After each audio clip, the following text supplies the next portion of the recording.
네, 44번부터 45번 문제 보도록 하겠습니다. 다음 글을 읽고 물음에 답하시오. 자, 문학 작품이 나와 있는데요. 여러분 훑어보면 알겠지만 이렇게 대사를 중심으로 작품이 진행되고 있죠. 우리가 연극의 대본을 희곡이라고 하는데 이 작품도 희곡 중에 하나로 이미경의 그게 아닌데 라는 작품입니다. 역시나 문학이기 때문에 보기에서 우리가 감상의 실마리를 얻을 수 있는 부분이 있으면 참고하고 또 그걸 바탕으로 작품을 이해하면 조금 더 빠르고 정확하게 이해할 수 있습니다. 45번에 보기 한번 살펴보죠. 이 작품은 사람들 사이의 소통 단절의 문제를 조련사가 코끼리로 변해가는 과정을 통해 상징적으로 나타낸다. 자, 이 작품에서의 주제를 사실 아예 말해주고 있어요. 어떤 내용? 사람들 사이의 소통 단절의 문제를 이야기하고 있다. 그런데 방식이 좀 특이합니다. 조련사가 코끼리로 변해가는 과정을 보여주는 거죠.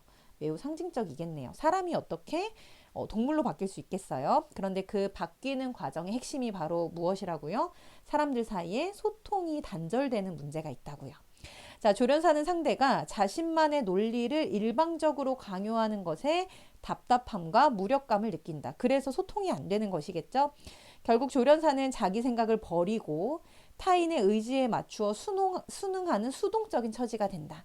결국 상대가 자신의 논리만 강요하니까 그 부분에 답답함을 느끼다가 자기 생각을 버리게 되는, 그냥 받아들이는 수동적인 처지로 전락하는 상황이에요.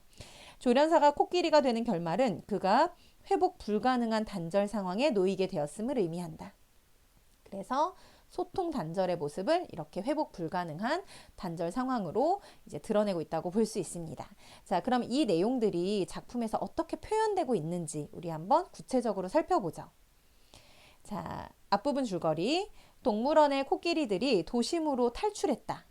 근처 선거 유세장에서는 정치인이 부상을 당하였고 일대는 쑥대밭이 되었다. 조련사는 표시할게요. 유세를 방해하기 위해 일부러 코끼리를 풀어준 혐의로 경찰서에 붙잡혀와 조사를 받는다. 참고인 자격의 의사와 아들의 면회를 온 어머니도 함께 있다. 보죠. 정말인데 코끼리들은 공연하면서 많이 우는데, 답답하다고 우는데, 슬퍼서 우는데, 난 다 알고 있었는데, 코끼리들이 며칠 전서부터 도망갈 조짐을 보인 것도 알았는데, 도망가려고 의논하는 소리를 들었는데, 자, 지금 이 조련사가 코끼리들이 원래 도망가려고 했었다라고 언급하고 있어요. 그리고 그날은 공원에 갈 때 다른 날과 다르게 빨리 걸었는데, 난 눈치를 챘는데 오늘이구나. 다른 조련사들이 나한테 다 맡기고 매점에 갔을 때 코끼리들이 주위를 살피기 시작했는데, 거위들이 꾀꾀댈 때 서로 눈을 마주쳤는데, 나도 코끼리랑 눈이 마주쳤지만 휘파람을 불었는데, 못 본 척 휘파람만 불었는데, 도망가라고, 가서 가족들 애인들 만나라고 일부러 못 본 척 했는데 라고 지금 조련사가 본인은 코끼리가 도망갈 걸 알고 있었고 심지어 도망가라고 못 본 척한 상황이었다라고 이야기를 했습니다. 그랬더니 어머니가 겁을 많이 먹었어요. 두려우면 말이 많아져요. 어머니가 손수건을 꺼내 조련사를 닦아주려 하나 조련사가 피합니다. 자, 이번엔 의사가 조련사에게 도망치지 마세요. 선생님은 지금 또 다른 거짓말을 만들고 그리로 도망가는 겁니다. 용기를 내서 직면하세요. 직면이 무슨 뜻인지 아시죠? 정정당당하게 직접 부딪히는 거예요. 지금이 가장 중요한 순간입니다. 조련사가 외면한다. 자, 형사 담배를 비벼 끄고, 야 임마 나 똑바로 쳐다봐. 너 아까 시인했지? 시켜서 했다고. 그들이 널 1년 전부터 코끼리 조련에 투입했잖아. 누군가가 널 시켜서 이런 일들을 해왔잖아 라고 이야기하니까 이 조련사가 외면한다. 자, 지금 여러분 이 작품을 보기 전에 우리 보기를 보았었잖아요. 근데 그 보기의 내용이 무엇이었냐면 상대가 자신의 논리를 일방적으로 계속 강요하는 것에 답답함과 무력감을 느낀다고 했었거든요. 그래서 지금 보면 어머니의 말도 의사의 말도 형사의 말도 각각의 말을 들으면서 이 조련사가 거기에 수긍하는 것이 아니라 이렇게 피하는 행위를 합니다. 그래서 이 피하는 행위라는 건 지금 소통이 단절되고 있다는 걸 보여주는 그런 측면 중에 하나로 볼 수 있겠고, 어머니가 이어서 말하죠. 있는 그대로 말씀드려. 넌 그저 착한 마음에 코끼리들을 풀어주고 싶었잖아. 네가 그랬잖니. 동물들이 밧줄에 묶여 있는 것 보면 마음이 아프다고. 꼭 내가 묶인 것처럼 마음이 아프다고. 왜 말을 못해? 왜 그렇게 말을 못해? 조련사는 자신이 말이 받아들여지지 않는 것에 대해 너무 답답하다. 바로 이 부분을 통해서 지금 왜 답답하는지 우리는 좀 더 구체적으로 알 수 있죠. 상대가 일방적으로 자신의 논리를 강요하고 있으니까 그로 인해서 이렇게 답답함을 느끼게 되는 겁니다. 그는 발을 구르고 팔을 휘두르고 고개를 흔들며 몸으로 그 답답함을 호소한다. 진짜 그랬는데 왜 내 말을 안 믿는데? 가만히 앉아. 직면하기 힘들어서 그런 겁니다. 얘야 정신 차려. 아무도 조련사의 말을 지금 믿어주질 않는 거죠. 중량. 조련사 꽤 지쳐있다. 내가 했는데 다 내가 했는데 그랬더니 형사가 조련사의 어깨를 두드리며 그만 진정해. 거기까지 잘했어.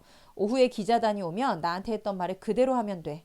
그러면 모든 일이 마무리되는 거야. 어마어마한 음모가 드러나는 거지. 걱정 마. 넌 가벼운 문책을 받는데 그치도록 손 써줄게. 자, 나한테 했던 말을 그대로 해. 잘했어. 라고 한 맥락으로 미루어 짐작건데 앞에서 말한 내가 했는데 다 내가 했는데 라는 표현은 지친 상태에서 자신의 말을 믿어주지 않은 채로 상대방들이 계속 자신의 논리를 강요하니까 이제 조련사는 어떻게 한 거예요? 그 타인의 의지에 순응하게 된 거죠. 네, 이렇게. 자, 이때 친절한 노크 소리, 느닷없이 코끼리가 들어온다. 코끼리는 오로지 조련사에게만 보인다. 따라서 조련사와 코끼리의 대화는 아무도 들을 수 없다. 자, 이런 표현들이 우리가 좀 상징적으로 보아야 하는 부분인 것 같아요. 조련사가 부릅니다. 3코. 코끼리가 조련사에게 다가와 그를 일으켜 세운 후 가슴에 번호표를 달아준다. 57,621번째 코끼리가 된 걸 축하해. 우리 보기에서 이 조련사가 코끼리가 되어가는 과정을 나타내 준다고 했었죠. 자, 코끼리가 조련사의 목에 화환을 걸어준다. 코끼리가 조련사를 형사가 있는 쪽으로 보낸다. 자, 먼저 화환을 걸어줍니다. 이때부터 말하는 사람에게만 차례로 조명이 비춰진다. 조련사에게 조명이 비춰질 때마다 그는 조금씩 코끼리로 변해 있다. 조련사에게 넌 톱기사로 다뤄질 거야. 다른 얘긴 집어치우고 유세장 얘기만 해. 어떻게 유세장으로 코끼리를 유인했는지. 고생했다. 배고프지? 좀 이따 따뜻한 국밥이라도 먹자. 기자회견 때는 김창건 의원 이름을 분명히 말해. 그래야 내 혐의가 쉽게 풀릴 테니까. 조련사가 편안한 미소를 지으며 오른손을 올려 이마에 경례를 붙인다. 자, 여러분 아까 조련사가 형사를 외면했었잖아요. 그런데 이번에는 한번 보세요. 편안한 미소를 지으며 이마에 경례를 합니다. 자, 지금 외면했던 조련사가 형사를 외면했던 인물이 이제는 이렇게 미소도 짓고 이마에 경례를 붙인다는 거죠. 이거는 어떤 긍정적인 이미지라기보다는 자신의 그 의사소통이 전달되지 않는 부분을 이제 포기한 측면, 즉 타인의 의지에 맞추어서 순응하는 측면을 상징적으로 보여준다라고 볼 수 있겠어요. 이전에는 외면하는 행동이었다면 이제 이렇게 바뀌었습니다. 조련사가 어둠으로 사라지면 어둠 속에 있던 코끼리가 그에게 조끼를 입힌다. 코끼리가 그를 의사에게 보낸다. 고백한 내용 모두 녹음했어요. 코끼리를 사랑할 순 있지만 그건 병이에요. 병을 고치는 건 문제점을 인정하는 데서 출발하죠. 선생님의 인정은 정말 용감한 일입니다. 고비를 넘기셨어요.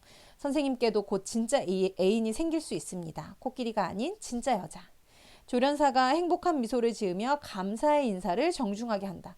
역시나 마찬가지죠. 이전까지는 의사를 외면했었는데 이제 이렇게 자포자기의 마음으로 순응하고 있습니다. 조련사가 어둠으로 사라지면 코끼리가 그에게 화려한 벨벳 모자를 씌운다. 코끼리가 그를 어머니에게 보낸다. 어쩌겠니? 순진하기만 한 걸, 그렇게 생겨먹은 걸. 인생 뭐 있니? 생긴 대로 사는 거지. 그래도 난 여전히 착하고 멋지다. 그럼 누구 아들인데? 누가 너처럼 용감할 수 있니? 그래, 다 풀어줘. 다 초원으로 데리고 가. 개구리도 코끼리도 엄마도 아빠도 다 데리고 가. 사람들이 나중엔 알 거야. 내가 얼마나 좋은 일을 했는지. 혹시 아니 노벨 평화상이라도 줄지. 조련사가 어머니를 살짝 포옹했다 푼다.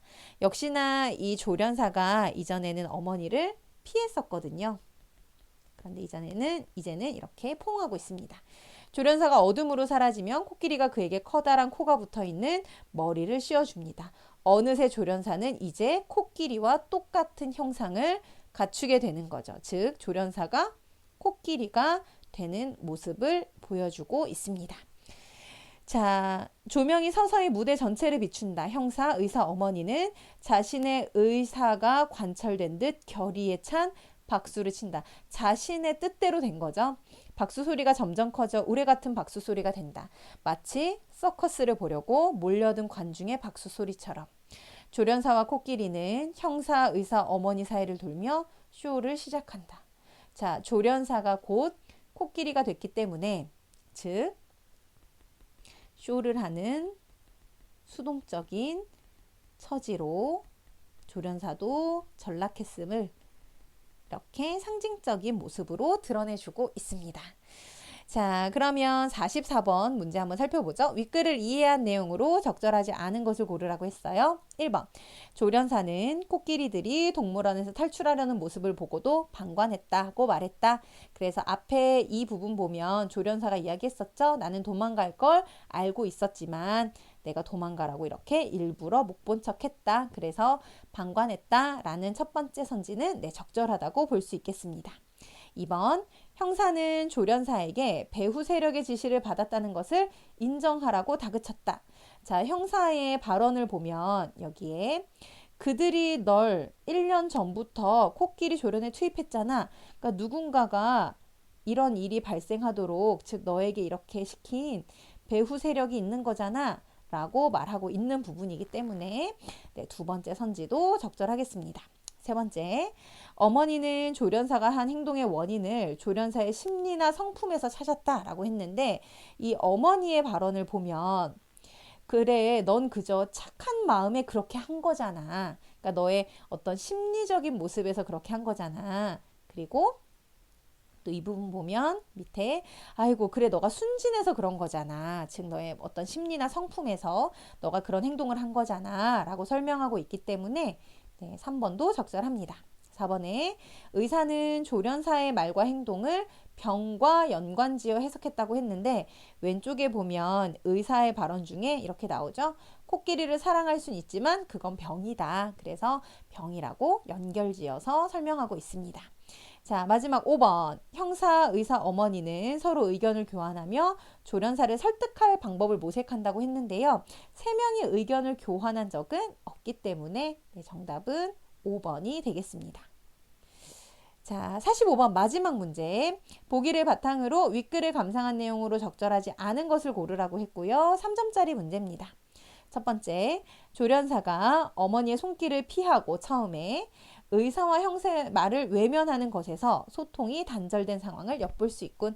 처음에서는 어머니의 말에 손길을 피하고 또 의사와 형사 말을 외면하거든요. 이거는 소통 단절된 상황을 드러내 준 거죠. 자, 조련사가 꽤 지쳐있는 상태에서 자신이 했다는 말을 반복하는 것에서 소통이 어려운 상황에 대한 자포자기의 심정. 우리 앞부분에 마지막 줄에 있었죠. 꽤 지쳐있다. 내가 했는데 다 내가 했는데 그러고 나서 뒤에 형사가 잘했어. 그렇게 했던 말을 다시 하라면 돼. 라고 했으니까 타인의 의지에 순응하게 되는 자포자기의 마음으로 두 번째는 적절하다고 볼 수 있겠습니다. 세 번째, 조련사가 코끼리로 조금씩 변하면서 형사 의사의 말에 미소를 짓는 것에서 소통이 단절된 상황에서 벗어났음을 엿볼 수 있군 이라고 나와 있는데 미소를 지었다고 해서 여러분 긍정이 아니란 거 알죠?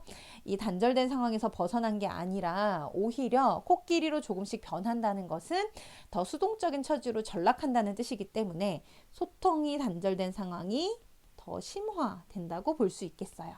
그래서 정답은 3번이 되겠습니다. 자, 4번에 조련사가 코끼리의 형상을 갖춘 뒤 형사, 의사, 어머니가 결의에 찬 박수를 치는 것에서 자신들의 의지가 관철된 만족감을 엿볼 수 있군. 즉, 코끼리의 형상을 갖추었다는 건 타인의 의사에, 타인의 의지에 순응했다는 뜻이죠. 타인에게 순응했다는 뜻이기 때문에 타인에게 순응했다는 건 나머지 타인들의 의사가 관철됐다라는 뜻이겠죠. 그래서 4번도 적절합니다. 5번. 조련사가 코끼리가 되어 형사, 의사, 어머니 사이를 돌며 쇼를 하는 것에서 자, 코끼리가 돼서 쇼를 하는 것에서 동물원의 코끼리와 다를 바 없는 수동적인 처지로 전락했음을 엿볼 수 있다. 그래서 5번도 네, 적절한 설명이 되겠습니다.